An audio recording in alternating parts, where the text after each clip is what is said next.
Bihar news में स्वागत है आपका दोस्तों। मैं हूं फिरदौस गनी और आप देख रहे हैं केडीवी लाइव।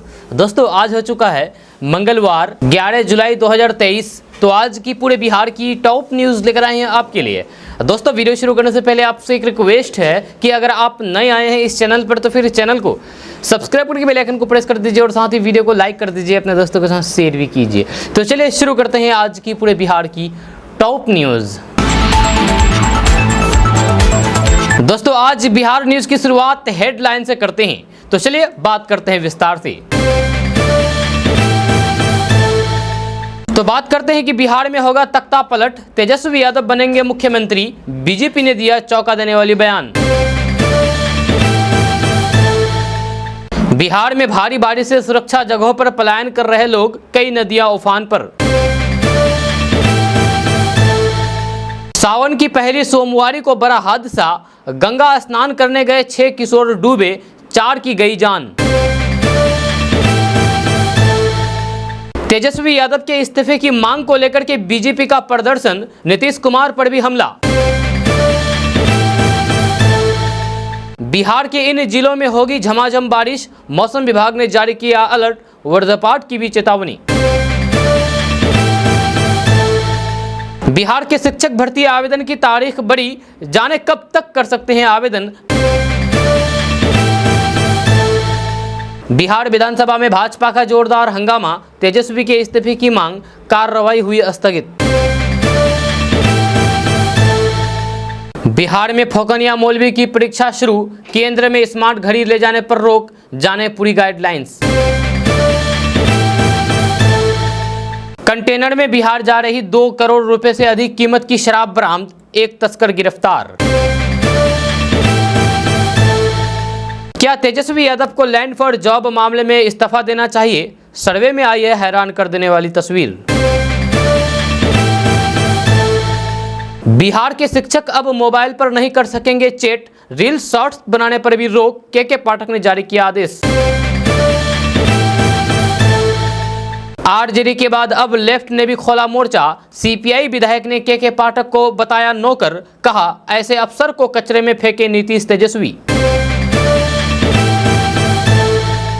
जो राम को जानते तक नहीं वही लगाते हैं जय श्री राम का नारा, जदयू नेता नीरज कुमार ने बोला बीजेपी पर हमला। प्रशांत किशोर ने कहा बिहार में जब भी आरजेडी की सरकार आती है तो समाज में बढ़ते हैं असामाजिक तत्व। अब बात करते हैं विस्तार से। तो बात करते हैं कि बिहार की सियासत में इन दिनों सियासी बयानबाजी अपने चरम पर है। विपक्षी दल महागठबंधन पर एक के बाद एक नए दावे कर रहे हैं। पहले लोजपा के राष्ट्रीय अध्यक्ष चिराग पासवान ने कहा था कि जदयू के सांसद और फिर विधायक टूटने वाले हैं, वे सिर्फ दल बदल कानून के चलते बंधे हुए हैं और मौके का इंतजार कर रहे हैं। अब बीजेपी सांसद संजय जायसवाल ने सियासी उबाल लाने वाले नया दावा कर दिया है। उन्होंने कहा कि बिहार में तख्ता पलट होगा और तेजस्वी यादव मुख्यमंत्री बनेंगे। जब पूर्णिया में एक कार्यक्रम में संजय जायसवाल ने कहा है कि जल्द ही जदयू में भारी टूट की संभावना है। उन्होंने दावा किया है कि जदयू के 60% लोग बीजेपी में आने को उतावले हैं और 40% लोग राजद में शामिल होने की तैयारी में हैं। कहीं ऐसा ना हो कि पलटी मार करके तेजस्वी यादव मुख्यमंत्री बन जाए और उनके राष्ट्रीय अध्यक्ष बन जाए उप मुख्यमंत्री। नीतीश कुमार को इसके बारे में चिंता करनी चाहिए। दोस्तों बात करते हैं कि बिहार में 1,70,000 शिक्षकों की बहाली चल रही है। इसके लिए बिहार लोक सेवा आयोग के द्वारा आवेदन मांगा गया है। अगर आपने अभी तक आवेदन नहीं किया है तो फिर आप जल्द से जल्द आवेदन की प्रक्रिया को पूरा कर लें, क्योंकि ऑनलाइन आवेदन की प्रक्रिया 12 जुलाई को समाप्त होने जा रही है। खबर के अनुसार मान्यता प्राप्त संस्थान से स्नातक, PG, BEd, CTET, BTET, STT degree कर चुके अभ्यर्थी के लिए बिहार लोक सेवा आयोग एक अच्छा अवसर दे रही है। आप आयोग की आधिकारिक वेबसाइट पर जाकर के ऑनलाइन के द्वारा आवेदन कर सकते हैं। दोस्तों बात करते हैं कि आज के वर्तमान समय में बहुत से लोग टाइफाइड, डायरिया जैसी बीमारियों से बचने के लिए आरओ का पानी पीना पसंद करते हैं, जिसके कारण शहर से लेकर के गांव तक आरओ पानी की मांग तेजी से बढ़ रही है। ऐसे में आप पानी का बिजनेस शुरू करके अच्छी खासी कमाई कर सकते हैं। जी हाँ, आपको बता दें कि मिनरल वाटर का बिजनेस शुरू करने के लिए आपको कुछ आवश्यक लाइसेंस और रजिस्ट्रेशन की आवश्यकता होगी। जैसे सबसे पहले आपको छोटे स्तर पर एक इंडस्ट्रियल सर्टिफिकेट लेना होगा। वहीं पानी की सही क्वालिटी के लिए आपको खाद्य विभाग से परमिशन लेना होगा। होगा। अगर आप शहर में मिनरल वाटर प्लांट लगा रहे हैं तो फिर आपको नगर निगम से एनओसी लेना भी जरूरी है। वहीं ग्रामीण इलाकों के लिए ग्राम पंचायत से एनओसी लेना होगा। साथ ही साथ प्रदूषण नियंत्रण बोर्ड से भी अनुमति लेना अनिवार्य है। अगर आप खुद का आरओ प्लांट लगा करके बिजनेस करना चाहते हैं तो फिर आपको पानी फिल्टर के लिए सबसे पहले मशीन खरीदने होंगे, जिसकी लागत करीब 1.5 से 2 लाख रुपए है। वहीं इसके अलावा अन्य चीज़ों को खरीदने में आपको लगभग 5 से 6 लाख का खर्च पड़ेगा। आप चाहे तो प्रधानमंत्री मुद्रा लोन योजना को लेकर भी आरओ प्लांट लगा सकते हैं। दोस्तों, बात करते हैं कि बिहार में खेती करने वाले किसानों के लिए अच्छी खबर सामने आ रही है। ताज़ा रिपोर्ट्स के मुताबिक बिहार के पटना, बक्सर, भोजपुर समेत 13 जिलों में जैविक खेती को बढ़ावा देने के लिए सरकार के द्वारा किसानों को 11,500 रुपये का अनुदान दिया जाएगा। जहां खबर के अनुसार national programme on organic production के मानक के अनुरूप बिहार के 13 जिलों के चयनित क्षेत्र को जैविक बनाया जाएगा। इसके लिए इन जिलों के किसानों को कई तरह की सुविधाएं उपलब्ध कराई जाएगी और उन्हें जैविक खेती के प्रति प्रेरित किया जाएगा। जहां आपको बता दें कि इसके लिए पटना, बक्सर, भोजपुर, भागलपुर, लखीसराय, बेगूसराय, नालंदा, मुंगेर, कटिहार, सारण, वैशाली, समस्तीपुर, खगड़िया जिले का चयन किया गया है और यहाँ जैविक खेती के लिए जैविक कॉरिडोर भी बनाए गए हैं। जैविक कॉरिडोर योजना के तहत इस जिलों के किसानों को जैविक खेती करने के लिए प्रथम साल 11,500 रुपये प्रति एकड़ अनुदान दिया जाएगा। वहीं दूसरी वर्ष और तीसरी वर्ष में किसानों को इसके लिए 65-6500 रुपये प्रति एकड़ अनुदान मिलेगा। दोस्तों, बात करते हैं कि बिहार में नौकरी की तलाश कर रहे युवाओं के लिए अच्छी खबर सामने आ रही है। ताज़ा रिपोर्ट्स के मुताबिक जुलाई महीने में भोजपुर, पटना, नालंदा समेत 11 जिलों में रोजगार मेला का आयोजन किया जाएगा। इसको लेकर के दिशा निर्देश जारी कर दिया गया है। खबर के अनुसार रोजगार मेला प्रखंड में 1 दिन और जिले में 1 दिन लगेगा। वहीं इस रोजगार मेले में 8वीं पास से लेकर के ग्रेजुएशन और पोस्ट ग्रेजुएशन, ITI, डिप्लोमा एवं बीटेक आदि पास कर चुके उम्मीदवार भाग ले सकते हैं। आपको बता दें कि इस रोजगार मेला में उम्मीदवारों को इंटरव्यू और फिर उनकी योग्यता के अनुसार अलग अलग पदों पर चयनित किया जाएगा। साथ ही साथ उम्मीदवारों को उनके जॉब के अनुसार 10,000 से लेकर के 30,000 रुपये के बीच में संभावित सैलरी भी मिलेगी। यह बिहार रोजगार मेला की योजना में रोजगार पाने के लिए उम्मीदवारों की उम्र 18 से 35 साल होनी चाहिए। साथ ही साथ आवेदक को बिहार का अस्थायी निवासी होनी चाहिए। अधिक जानकारी के लिए विभाग की वेबसाइट पर जाकर के प्रकाशित नोटिफिकेशन को पढ़ें। दोस्तों, बात करेंगे कि बिहार के ग्रामीण इलाकों में रहने वाले लोग अगर दूध का बिजनेस करना चाहते हैं तो फिर आप देसी गाय का पालन करें। ये देसी गाय इतना दूध देती है कि इससे आप लाखों की कमाई कर सकते हैं। साथ ही साथ दूध के कारोबार को तेजी के साथ आप बढ़ा सकते हैं। आपको बता दें कि देसी गाय की खरीद पर बिहार सरकार के द्वारा सामान्य वर्ग के किसानों को 50% और SC ST अन्य पिछड़ा वर्ग के लोगों को 75% तक की सब्सिडी भी देती है। सरकार से सब्सिडी लेकर के आप इस गाय को कम कीमत में खरीद सकते हैं। अब आप सोच रहे होंगे कि आखिर कौन ऐसी गाय हम खरीदे जो हमको काफी ज्यादा मुनाफा दे सकता है, तो हम अभी इसके बारे में आपको विस्तार से बताएंगे। तो सबसे पहले बात करते हैं गिर गाय के बारे में। जहाँ गाय का नाम है गिर। ये गाय भारत की सबसे ज्यादा दूध देने वाली गाय है। यह हर रोज 12 से 20 लीटर तक दूध देती है। लेकिन अगर इस गाय का अच्छे से ख्याल रखा जाए तो फिर ये गाय 50 से 60 लीटर तक दूध दे सकती है। इसलिए आप इस गाय का पालन कर सकते हैं। उसके बाद दूसरा नंबर पर है लाल सिंधी गाय। ये गाय दूध देने के मामले में टॉप पर है। जहाँ बिहार में कई किसान इस गाय को पालने का काम कर रहे हैं। जहाँ ये गाय रोजाना 15 से 20 लीटर दूध देती है। लेकिन अगर आप अच्छे से इनके खान पान पर ध्यान रखते हैं तो फिर ये रोजाना 40 से 50 लीटर दूध दे सकती है। तीसरे नंबर पर है साहिवाल गाय। जहाँ बिहार के गाँवों में आज साहिवाल गाय का पालन कर सकते हैं।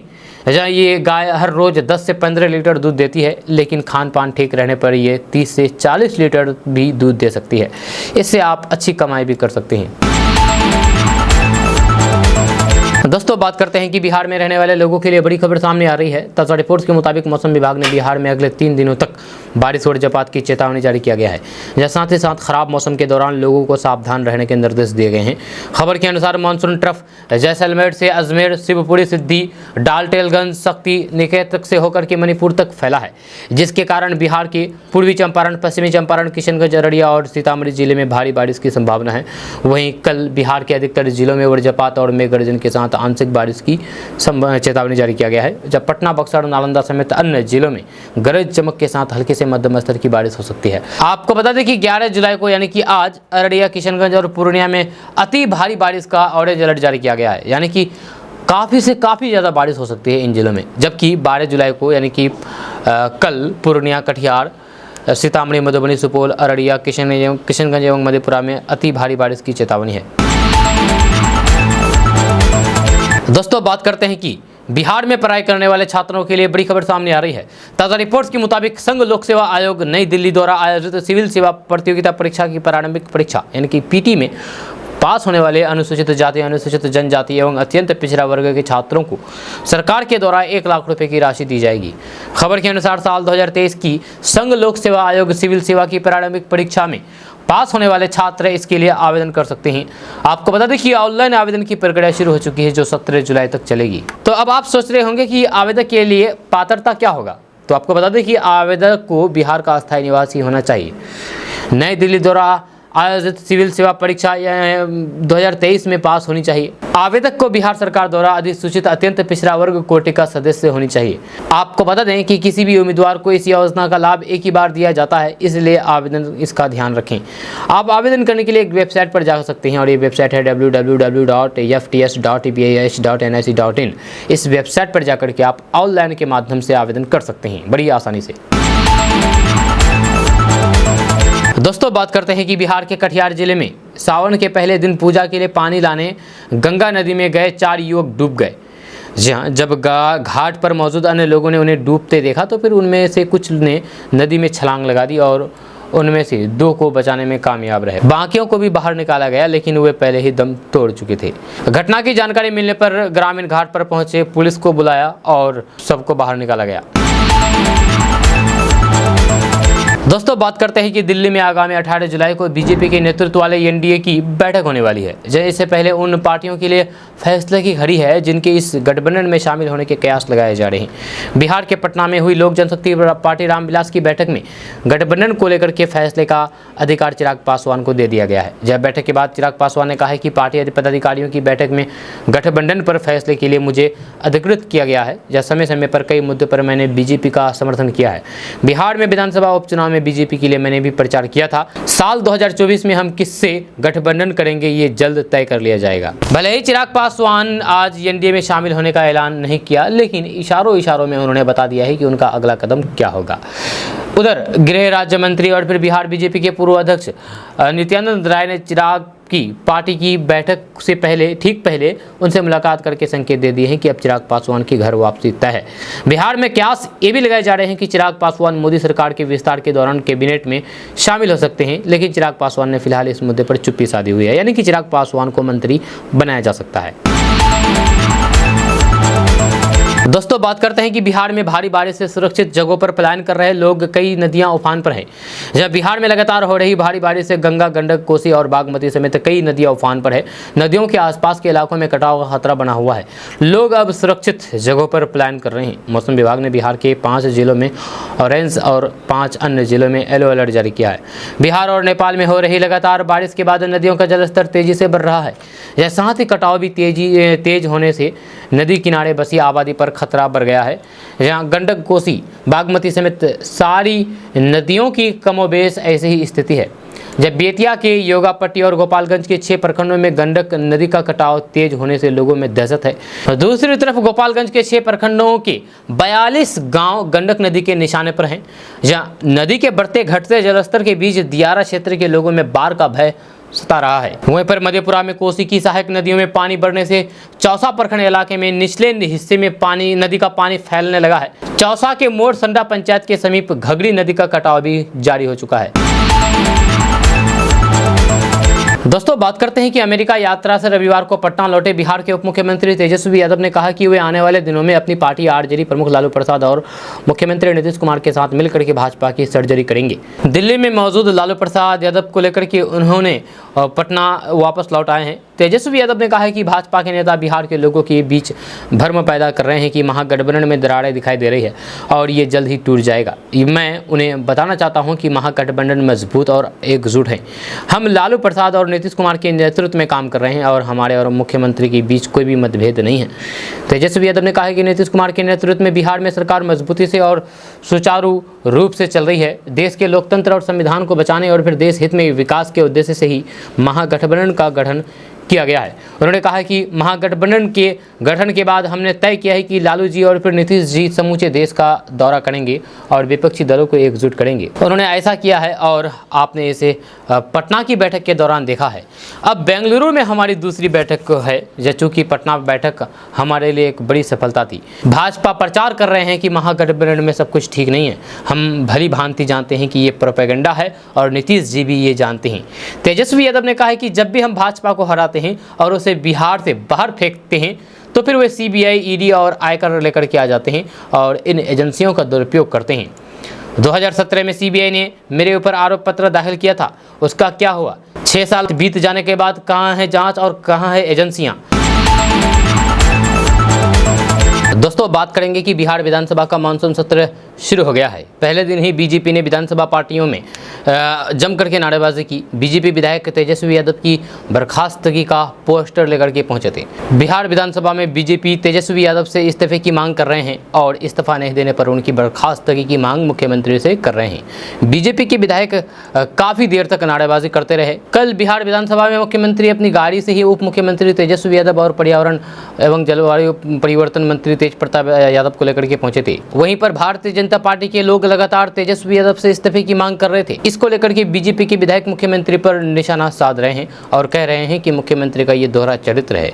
पिछली बार केवल आरोप लगने पर जवाब मांगा था और इस बार चार्ज शीटेड हैं, लेकिन उनके साथ दिखने की कोशिश कर रहे हैं। इस दौरान हरिभूषण बचौल ठाकुर ने सीएम नीतीश कुमार पर भी जमकर के निशाना साधा है।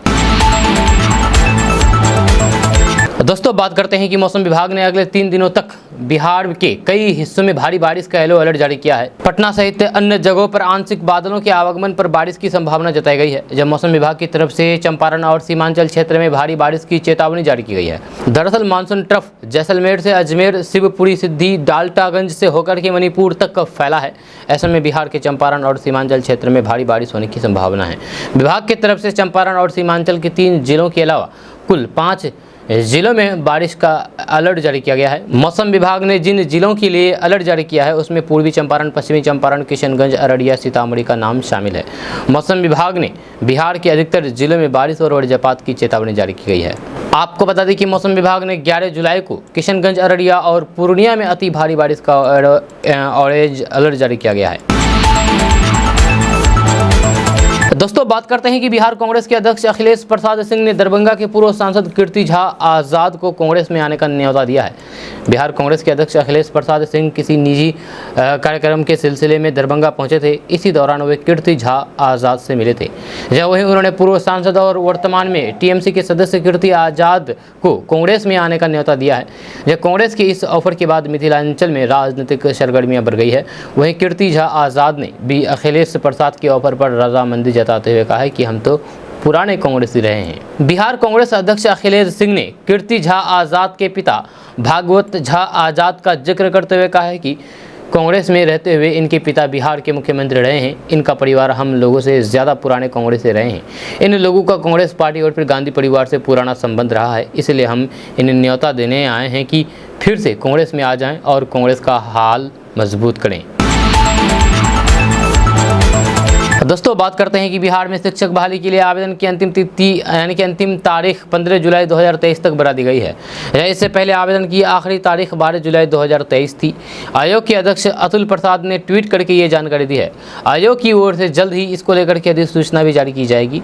दरअसल छात्रों की ओर से शिक्षक बहाली में फॉर्म भरने की तिथि को बढ़ावा देने की मांग की गई थी, क्योंकि सर्वर डाउन होने से अभ्यर्थियों को फॉर्म भरने में परेशानी हो रही थी। जब बीपीएससी चेयरमैन ने अतुल प्रसाद से कहा कि बिहार शिक्षक भर्ती परीक्षा के लिए आवेदन की अंतिम तिथि यानी कि अंतिम तारीख 15 जुलाई 2023 तक बढ़ा दी गई है। साथ ही उन्होंने ये भी कहा कि भर्ती परीक्षा के लिए आयोग जल्द ही सभी भर्ती परीक्षाओं के लिए 1 टाइम रजिस्ट्रेशन सिस्टम शुरू करेगा, ताकि शिक्षक भर्ती और फिर बाकी परीक्षाओं का डेटा लिंक कर दिया जाए। दोस्तों, बात करते हैं कि एक बड़ी खबर सामने आ रही है, जहां नवादा जिला के नगर थाना में पदस्थापित एक भ्रष्ट दारोगा को निगरानी की टीम ने भ्रष्टाचार के आरोप में पकड़ा है। मिली जानकारी के मुताबिक नवादा नगर थाना में पदस्थापित एसआई लाल बाबू यादव को निगरानी की टीम ने सोमवार को 1 लाख रुपए के साथ रंगे हाथों गिरफ्तार किया है। बताया जा रहा है कि निगरानी की आज कुल 11 सदस्यीय टीम ने नगर थाने में एसआई के खिलाफ जाल बिछाते हुए उसे रंगे हाथों पकड़ा है। निगरानी के डीएसपी सह टीम प्रभारी पवन कुमार और फिर डीएसपी जितेश पांडे के नेतृत्व में टीम ने घुसखोर दारोगा को रिश्वत के पैसे के साथ दबोचा है। मिली जानकारी के अनुसार लाल बाबू यादव दहेज हत्या के एक मामले को रफा दफा करने के लिए सूचक से 1 लाख की राशि की मांग की गई थी।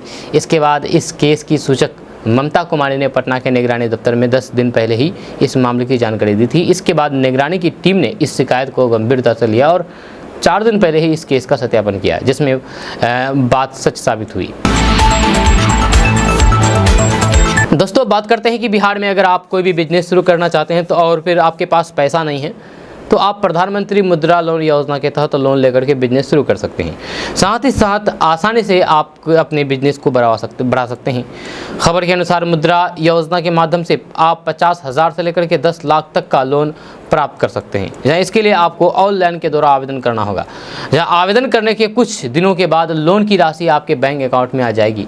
आपको बता दें कि युवा जिनकी उम्र 18 साल से अधिक है और वे अपना व्यवसाय शुरू करना चाहते हैं तो फिर वह पीएम मुद्रा लोन योजना के तहत 10 लाख रुपए तक के ऋण प्राप्त कर सकते हैं। इसका भुगतान ब्याज दर के साथ 5 साल की अवधि में करना होगा। अगर आप भी मुद्रा लोन योजना के लिए आवेदन करना चाहते हैं तो आप किन किन चीज़ों के लिए लोन ले सकते हैं ये आपको अभी हम बता रहे हैं। वह है मधुमक्खी पालन, मत्स्य पालन, मुर्गी पालन, पशुधन पालन, डेयरी, कृषि क्लिनिक और कृषि व्यवसाय केंद्र आदि के लिए लोन ले सकते हैं। वहीं फल एवं सब्जी विक्रेता दुकानदार भी मुद्रा लोन का लाभ उठा सकते हैं। आप आधिकारिक वेबसाइट www.mudra.org.in पर जाकर के प्रधानमंत्री मुद्रा लोन की पूरी जानकारी प्राप्त करें और फिर दिए गए दिशा निर्देश का पालन करते हुए आवेदन करें। दोस्तों, अब बात करेंगे कि आज के समय में ज़्यादातर लोग लेन देन के लिए ऑनलाइन माध्यम का उपयोग करते हैं। यह कई बार देखा जाता है कि लोगों की ओर से सावधानियां बरतने के बावजूद भी पैसा गलत खाते में चला जाता है। ऐसे में लोग काफ़ी परेशान हो जाते हैं कि पैसा कैसे वापस मिलेगा। गलत खाते में पैसा ट्रांसफ़र अगर हो गया है तो आप क्या करें, ये अभी हम आपको बताएंगे। तो बात करते हैं कि अगर गलती से किसी और खाते में पैसा चला गया तो सबसे पहले आपको अपने बैंक की होम ब्रांच से संपर्क करना होगा और पूरे मामले की जानकारी देनी होगी। या इसके बदले में बैंक की ओर से आपको रिक्वेस्ट नंबर और फिर कंप्लेंट नंबर मिलेगा। इसके अलावा आप कस्टमर केयर नंबर पर कॉल करके मामले की जानकारी दे सकते हैं। अब आप सोच रहे होंगे कि आखिर पैसा कैसे वापस मिलेगा, ये तो इम्पोर्टेंट है। तो अब बात करते हैं कि अगर पैसा किसी ऐसे अकाउंट में गया जो मौजूद नहीं हो तो फिर पैसा तुरंत आपके खाते में वापस आ जाएगा। जब वही पैसा अगर किसी ऐसे खाते में चला गया है जो पूरी तरीके से मान्य है, ऐसे में गलत लेन देन की पूरी जिम्मेदारी आपकी होगी। जी हाँ, एसबीआई की ओर से किए गए एक ट्वीट में कहा गया था कि जिस खाते में आप पैसा भेज रहे हैं तो उसकी डिटेल्स वेरीफाई करने की पूरी जिम्मेदारी आपकी है। होम ब्रांच केवल पैसा दिलवाने में आपकी मदद कर सकता है, लेकिन उसकी कोई भी जिम्मेदारी नहीं होगी। जी हाँ, आपको बता दूं कि डिजिटल लेन देन करते समय हमेशा से सावधान रहना चाहिए और फिर लेन देन के लिए पिन डालने से पहले पूरी डिटेल्स को एक बार अच्छे से वेरीफाई कर लेना चाहिए। डिटेल्स वेरीफाई करते समय हमेशा account number, IFSC code, bank का नाम आदि डिटेल का मिलान कर लेना चाहिए। जहाँ अगर पैसा यूपीआई ऐप से भेज रहे हैं तो फिर मोबाइल नंबर को एक बार वेरीफाई करें। दोस्तों, बात करते हैं कि बिहार विधानसभा के मानसून सत्र के पहले ही दिन बिहार के मुख्य विपक्षी पार्टी भारतीय जनता पार्टी के विधायकों ने अपने तेवर दिखाते हुए जोरदार हंगामा किया। यह सदन की कार्यवाही शुरू होते ही विधानसभा अध्यक्ष अवध बिहारी चौधरी ने अपनी बात रखी। अध्यक्ष ने दिवंगत सदस्यों के प्रति शोक प्रस्ताव रखा। इसके बाद भाजपा के विधायकों ने हंगामा शुरू कर दिया। विधानसभा अध्यक्ष भाजपा विधायकों से शांत रहने की अपील करते रहे, लेकिन वे शांत नहीं हुए। इसके बाद सदन की कार्यवाही मंगलवार तक के लिए स्थगित कर दी गई, यानी कि आज तक। विपक्ष के नेता विजय कुमार सिन्हा ने उप मुख्यमंत्री तेजस्वी यादव के इस्तीफे की मांग करते हुए कहा कि चार्ज सीटेड उप मुख्यमंत्री तेजस्वी यादव को इस्तीफा देना ही होगा। उन्होंने ये भी कहा है कि भ्रष्टाचार पर जीरो टॉलरेंस की बात करने वाले मुख्यमंत्री नीतीश कुमार इस मामले पर चुप क्यों हैं, उन्हें इस पर जवाब देना होगा। यह सदन की कार्रवाई शुरू होने से पहले ही सदन के बाहर भी भाजपा के सदस्यों ने तेजस्वी यादव के इस्तीफे को लेकर के जोरदार प्रदर्शन किया और नारेबाजी की। दोस्तों बात करते हैं कि बिहार राज्य मदरसा शिक्षा बोर्ड पटना की ओर से फौकनिया और मौलवी परीक्षा 10 जुलाई से शुरू हो गई है।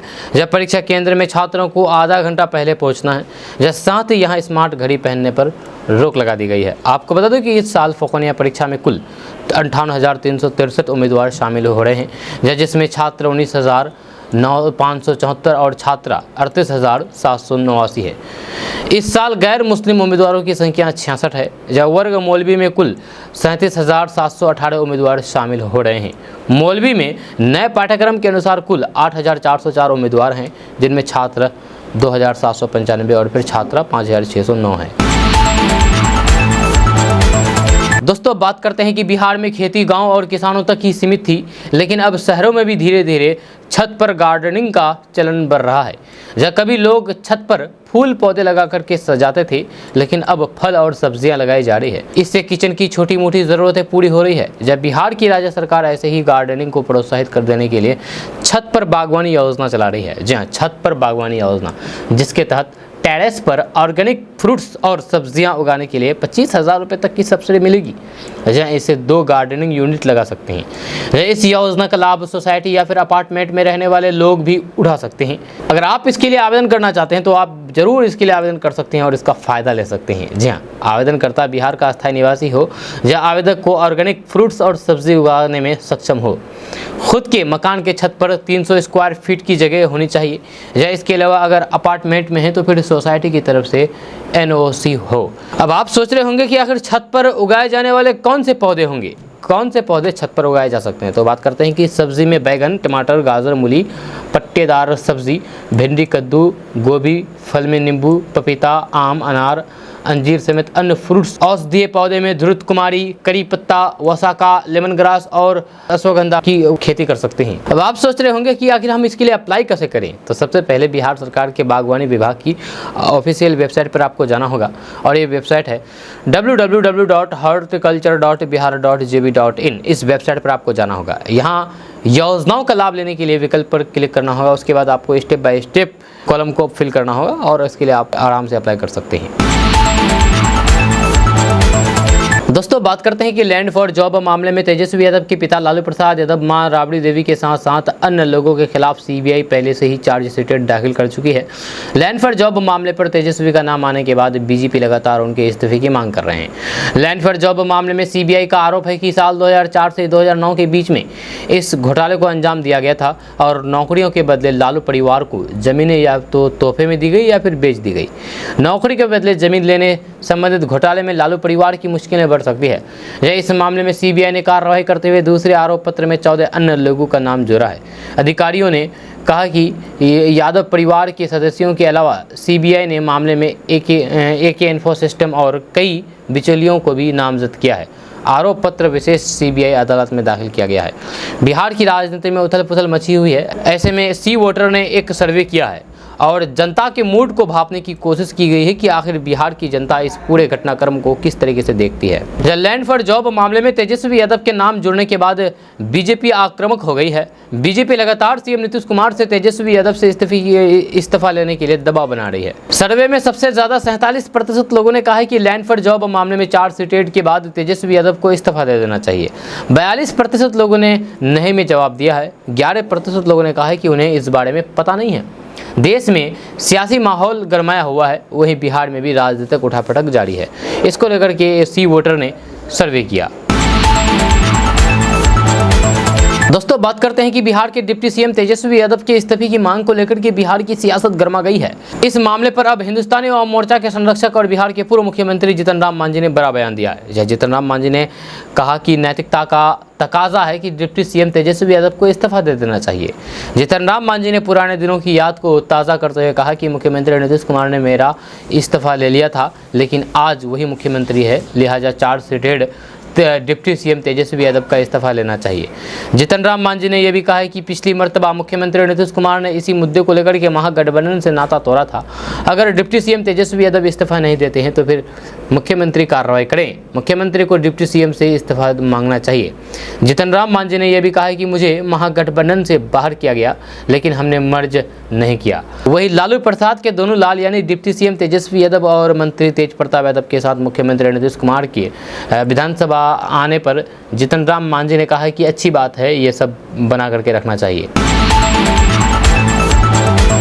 दोस्तों बात करते हैं कि बिहार के 80,000 सरकारी स्कूलों में नियुक्ति शिक्षक अब स्कूल अवधि में अनावश्यक मोबाइल चलाने में व्यस्त नहीं रह पाएंगे। यानी कि जो भी शिक्षक होंगे वो अब मोबाइल नहीं चला पाएंगे, ना ही चैट कर पाएंगे, ना ही रील्स और शॉर्ट बना पाएंगे। यह शिक्षा विभाग ने स्कूल अवधि में यानी कि स्कूल के समय में शिक्षकों की व्हाट्सएप और अन्य चैटिंग पर रोक लगा दी है। इसके साथ ही शिक्षक शॉर्ट वीडियो और रील्स भी नहीं बना सकेंगे, इसके लिए भी मनाही कर दी गई है। जहाँ शिक्षक केवल शैक्षणिक गतिविधियों के लिए और ज़रूरी कॉल ही लगा सकेंगे। इस पर प्रधान अध्यापकों को सख्त निगरानी के लिए कहा गया है। यह शिक्षा विभाग के अपर मुख्य सचिव के पाठक ने सभी जिला शिक्षा पदाधिकारियों को इस आदेश को कड़ाई से लागू करने को कहा है। के पाठक ने आदेश जारी करते हुए कहा है कि सभी शिक्षक स्कूल समय से आ रहे हैं। अधिकांश शिक्षक निष्ठापूर्वक शिक्षण कार्य में लगे रहते हैं, लेकिन इनमें से कुछ शिक्षक ऐसे भी हैं जो बच्चों को टास्क देकर के व्हाट्सएप और रील्स देखने में लग जाते हैं। इसीलिए विभाग ने इस पर सख्ती लगाते हुए स्कूल अवधि में यानी कि स्कूल टाइम में इस तरह की सोशल मीडिया में व्यस्त रहने पर रोक लगा दी गई है। अपर मुख्य सचिव ने स्पष्ट कर दिया है कि अनिवार्य कॉल या फिर शैक्षणिक गतिविधियों के लिए ही वे मोबाइल का उपयोग कर सकेंगे। जब विभाग द्वारा जारी निर्देश में कहा गया है कि कई शिक्षक अभी भी ऐसे हैं जो शैक्षणिक गतिविधियों के दौरान अपने फ़ोन पर व्हाट्सएप चैटिंग और दूसरी गतिविधियों में पर लिप्त रहते हैं। इससे पठन पाठन पर प्रतिकूल असर पड़ रहा है। जहां इस तरह की रिपोर्ट आने के बाद विभाग की तरफ से ये सख्त कदम उठाया गया है। दोस्तों बात करते हैं कि शिक्षा मंत्री चंद्रशेखर और शिक्षा विभाग के अपर मुख्य सचिव के पाठक के बीच जारी विवाद को लेकर के सियासत तेज है। आरजेडी के बाद अब सीपीआई ने भी के पाठक के खिलाफ मोर्चा खोल दिया है और सरकार के ऐसे अधिकारी के खिलाफ सख्त कार्रवाई की मांग कर दी है। यह सीपीआई विधायक सत्येंद्र यादव ने तो के पाठक को नौकर तक कह दिया और सरकार से ऐसे अधिकारियों को कचरे में डाल देने की मांग की। जब मानसून सत्र के पहले दिन की कार्रवाई में शामिल होने विधानसभा पहुंचे सीपीआई विधायक सत्येंद्र यादव के पाठक पर जमकर के बरसे और उन्हें एक बदतमीज अधिकारी बता दिया। उन्होंने कहा कि के पाठक को चाहिए कि वे विधायक का सम्मान करें, लेकिन वे कुछ ज़्यादा ही इधर उधर कर रहे हैं। यह सरकार को चाहिए कि ऐसे अधिकारी को उठा करके कचरे में डाल दें। उन्होंने अपनी ही सरकार पर सवाल उठाते हुए कहा कि नीतीश कुमार की सरकार में पहले भी अफसरशाही हावी थी और आज भी चरम पर है और सीपीआई अफसरशाही के साथ नहीं है। अफसरशाही बिहार की जनता के लिए ठीक नहीं है। उन्होंने कहा कि मंत्री सरकार होता है और विभाग में सरकार की चलनी चाहिए। नौकर की क्या हैसियत होती है? अगर कोई नौकर बोल रहा है तो फिर उसके पीछे ज़रूर कोई खरा है जो सरकार और मंत्री के कद को छोटा करने की कोशिश कर रहा है। जब बिहार की जनता इसे कभी भी बर्दाश्त नहीं करेगी। दोस्तों बात करते हैं कि देश भर में इस वक्त खरीफ फसलों की बुआई चल रही है। उत्तर प्रदेश और बिहार में भी किसान अपने खेतों में धान की रोपाई करने में जुटे हुए हैं। इस बीच बिहार के कैमूर जिला अधिकारी सावन कुमार का एक वीडियो तेजी से वायरल हो रहा है। वे खेतों की पूजा करके धान की रोपाई करते हुए नजर आ रहे हैं। जब वीडियो में जिला अधिकारी सावन कुमार लाल शर्ट और लुंगी पहने हुए भरे खेत में अधिकारियों के साथ प्रवेश करते देखे जा सकते हैं। इस दौरान वे श्री विधि से खेत में धान की रोपाई करते दिखे हैं। जिला अधिकारी ने खेतों में रोपाई करने के बाद किसानों को कम से कम फर्टिलाइजर का उपयोग करने के साथ ही श्री विधि के तहत पौधों के बीच में नियत दूरी रखने की भी जानकारी दी है। जिला अधिकारी सावन कुमार ने बताया कि धान रोपाई के सीजन की शुरुआत हो चुकी है। जब किसानों के बीच जागरूकता फैले इसके लिए मैंने रोपाई कार्यक्रम में भाग लिया। हमारा मुख्य उद्देश्य है कि फसलों पर रासायनिक कीटनाशकों के इस्तेमाल की जगह जैविक खाद का ज़्यादा इस्तेमाल किया जाए। दोस्तों बात करते हैं कि विधान परिषद के सदस्य और जदयू के मुख्य प्रवक्ता नीरज कुमार रविवार को भाजपा को घेरते हुए कहा कि जो भगवान राम को ठीक से जानते तक नहीं वे भी श्री राम का नारा लगाते हैं। उन्होंने कहा है कि ऐसे लोग फर्जी हिंदू हैं। जबकि नीतीश कुमार ने कब्रिस्तानों के साथ साथ मंदिरों और चर्च की भी घेराबंदी कराई है, जबकि इसके इतर किसी भाजपा शासित राज्य में मंदिरों की घेराबंदी नहीं हुई है। नीरज कुमार ने यह भी आरोप लगाया है कि विकास के नाम पर प्रधानमंत्री नरेंद्र मोदी के राज्य में सैकड़ों मंदिर तोड़े गए। भाजपा के किसी सांसद विधायक ने बाबा गरीबनाथ और बाबा हरिनाथ के विकास पर एक पैसा भी खर्च नहीं किया है। इसके साथ ही दावा किया गया है कि मुख्यमंत्री नीतीश कुमार के रहते कानून का राज और विकास के एजेंडे से कोई भी छेड़छाड़ नहीं कर सकता। दोस्तों बात करते हैं कि बिहार में महागठबंधन के कई नेता बीजेपी के संपर्क में हैं। जब बीजेपी तो पहले से ही ऐसा दावा कर रही थी, लेकिन आज तो नीतीश कुमार ने भी इसे मान लिया है। जी हाँ, नीतीश कुमार ने खुद महागठबंधन के विधायक दल की बैठक में कहा कि हमको मालूम है कि कौन कौन बीजेपी के साथ है और कौन कौन क्या कर रहा है। ये सब हमको मालूम है। जो लोग ऐसा कर रहे हैं वे बहुत बड़ी गलती कर रहे हैं। आपको बता दें कि विधानमंडल का मानसून सत्र शुरू हो चुका है। इस मौके पर कल महागठबंधन के विधायक दल की बैठक बुलाई गई थी। सूत्रों के मुताबिक कि इसी बैठक में नीतीश कुमार ने अपने ही गठबंधन के नेताओं की पोल खोल दी है। नीतीश कुमार ने कहा कि जो लोग षड्यंत्र कर रहे हैं, जो गलती कर रहे हैं, उसकी जानकारी मुझे है। मुझे पता है कि कौन कौन बीजेपी के साथ है, कौन कौन क्या कर रहा है, कौन कौन हमारे साथ है। नीतीश कुमार ने महागठबंधन विधानमंडल दल की बैठक में कांग्रेस के एक सीनियर विधायक के साथ साथ अपनी ही पार्टी के एक वरिष्ठ विधायक की ओर देखते हुए कहा कि आप जो कर रहे हैं उसका क्या जवाब देंगे। जिन्होंने आपको वोट दिया, विधायक बनाया, उनको क्या जवाब देंगे। आप किसके चेहरे पर जीत करके आए हैं, ये आपको याद रखना होगा। दोस्तों, बात करते हैं कि बारिश के इस मौसम में पूर्णिया का कुछ इलाका हर साल खतरे के निशान से ऊपर आ जाता है। ये इलाका पूर्णिया के बायसी अनुमंडल की बायसी, अमोर, रौटा इत्यादि इलाके हैं। जो यहाँ पर कई नदियों में लगातार बारिश से पानी बढ़ने के कारण कटाव का डर झेलना पड़ता है। इन नदियों में जो खास नदियां हैं उसमें परमान, कनकई, बकरा, दास और महानंदा इत्यादि नदी है, जिनमें जलस्तर बढ़ने से आसपास के इलाकों में कटाव होने शुरू हो जाते हैं। इधर हाल के 10 दिनों में यहां लगातार बाढ़ का खतरा मंडरा रहा है और कटाव भी जारी है। आसपास के गांव के इलाके के लोग डरे तथा सहमे हुए हैं कि आगे हमें क्या करना होगा। कई ग्रामीणों ने अपने लिए नया ठिकाना भी ढूंढ लिया है। जहाँ ग्रामीणों की शिकायत है कि कटाव निरोधी कार्य पहले से ही किया जाना चाहिए था। हजारों लोग बाढ़ के दहशत के साए में जी रहे हैं। दोस्तों, बात करते हैं कि देश में बुनियादी शिक्षा अब बदलने जा रही है। नेशनल एजुकेशन पॉलिसी की चर्चा जोरों पर है। केंद्र सरकार इसे लेकर के काफ़ी गंभीर है। इसके लिए सरकार तैयारी में जुटी हुई है। नेशनल एजुकेशन पॉलिसी यानी कि NEP 2022 के हिसाब से कक्षा 3 से 12 तक के लिए नेशनल करिकुलम तैयार किया गया है। इसे अब पब्लिश करने की देर है। ये भी प्रक्रिया जल्द तैयार कर ली जाएगी। NEP 2020 के 30वीं एनिवर्सरी आने या फिर उससे पहले NCF आ सकता है। जहाँ सभी कक्षाओं के लिए विशेषज्ञों की टीम की पहचान कर ली गई है। NCF के घोषित होते ही किताबें तैयार करने की कमेटियां गठित हो गई है। आपको बता दें कि कक्षा 3 से 12 तक की स्कूली शिक्षा में लगभग 150 विषयों की किताबें छपेगी। एकेडमिक सेशन 2024-25 के शुरुआती महीने में NEP के हिसाब से कक्षा 3 से 6 और फिर 9 के पहले किताबें सामने आ जाएंगी। दोस्तों, आज का न्यूज़ बस यहाँ तक। कैसा लगा नीचे कमेंट बॉक्स में कमेंट करके ज़रूर बताइएगा। अगर आप नए आए हैं इस चैनल पर तो फिर चैनल को सब्सक्राइब करके बेल आइकन को प्रेस कर दीजिए और साथ ही वीडियो को लाइक कर दीजिए, अपने दोस्तों के साथ शेयर भी कीजिए। तो चलिए मिलते हैं फिर नेक्स्ट वीडियो के साथ। तब तक के लिए जय हिंद, जय बिहार।